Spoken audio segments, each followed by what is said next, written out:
कुछ बोल नहीं रही सर। अगर आज मैं अंदर रही तो कल मुझे आप लोग मत ढूंढिएगा। देर रात बिल्डिंग में लाइट नहीं थी, इसलिए लिफ्ट भी बंद थी। लिफ्ट काम नहीं कर रही है। आपका पार्सल सिक्योरिटी वाले के पास छोड़ देता हूँ, चलेगा ना?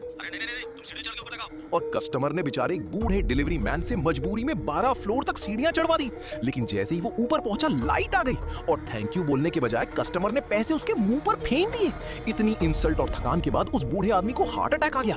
जब उसकी बेटी सिन्हा दास को ये पता चला, जो एक पार्किंग लॉट में मामूली सी नौकरी करती थी, तो वो गुस्से में सीधा उस बिल्डिंग में पहुंच गई और आते ही कस्टमर से इसका रीजन पूछने वो लगी। अभी हॉस्पिटल में है, तुम लोगों ने बाहर हमारे पर चढ़वाया उन्हें, उसका हिसाब कौन करेगा? देखते ही देखते दोनों में जबरदस्त तू मैं शुरू हो गई। लेकिन तभी उस कस्टमर का नेबर बाहर आया और गुस्से में सिन्हा ने उसे भी सुना दिया। तुम किससे बात कर रही हो ये जानती हो तुम? आप कोई भी हो उसे हमें क्या? कुछ दिन बाद सिन्हा हमेशा की तरह पार्किंग लॉट में काम कर रही थी। तब एक कार फुल स्पीड में अंदर घुसी। सिन्हा बार बार रोकने की कोशिश करती रही, लेकिन ड्राइवर नहीं माना और जब गाड़ी डैमेज हुई तो उसने उल्टा सिन्हा को ब्लेम कर दिया।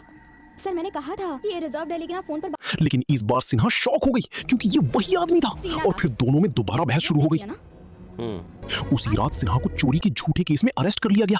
जेल पहुंचते ही सिन्हा समझ गई थी कि आज रात उसके साथ कुछ बहुत गलत होने वाला है। आज मैंने पार्किंग लॉट में एक आदमी को डांटा था, उसने इल्जाम लगा दिया। तभी एक इंस्पेक्टर अंदर आया। सिन्हा उसे तुरंत पहचान गई क्योंकि ये वही बिल्डिंग वाला नेबर था। इंस्पेक्टर सिन्हा को ऊपर से नीचे तक गंदी नजरों से देखने लगा। रोते हुए सिन्हा ने अपने फादर से सिर्फ इतना कहा, अगर आज मैं अंदर रही तो कल मुझे आप लोग मत ढूंढिएगा।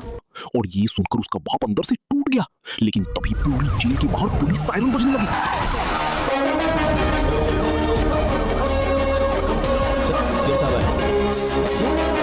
क्योंकि स्टेट सीएम खुद वहां आ चुका था। पर एक नॉर्मल लड़की के लिए सीएम क्यों आया? कमेंट फॉर पार्ट 2 और सब्सक्राइब कर दो भाई।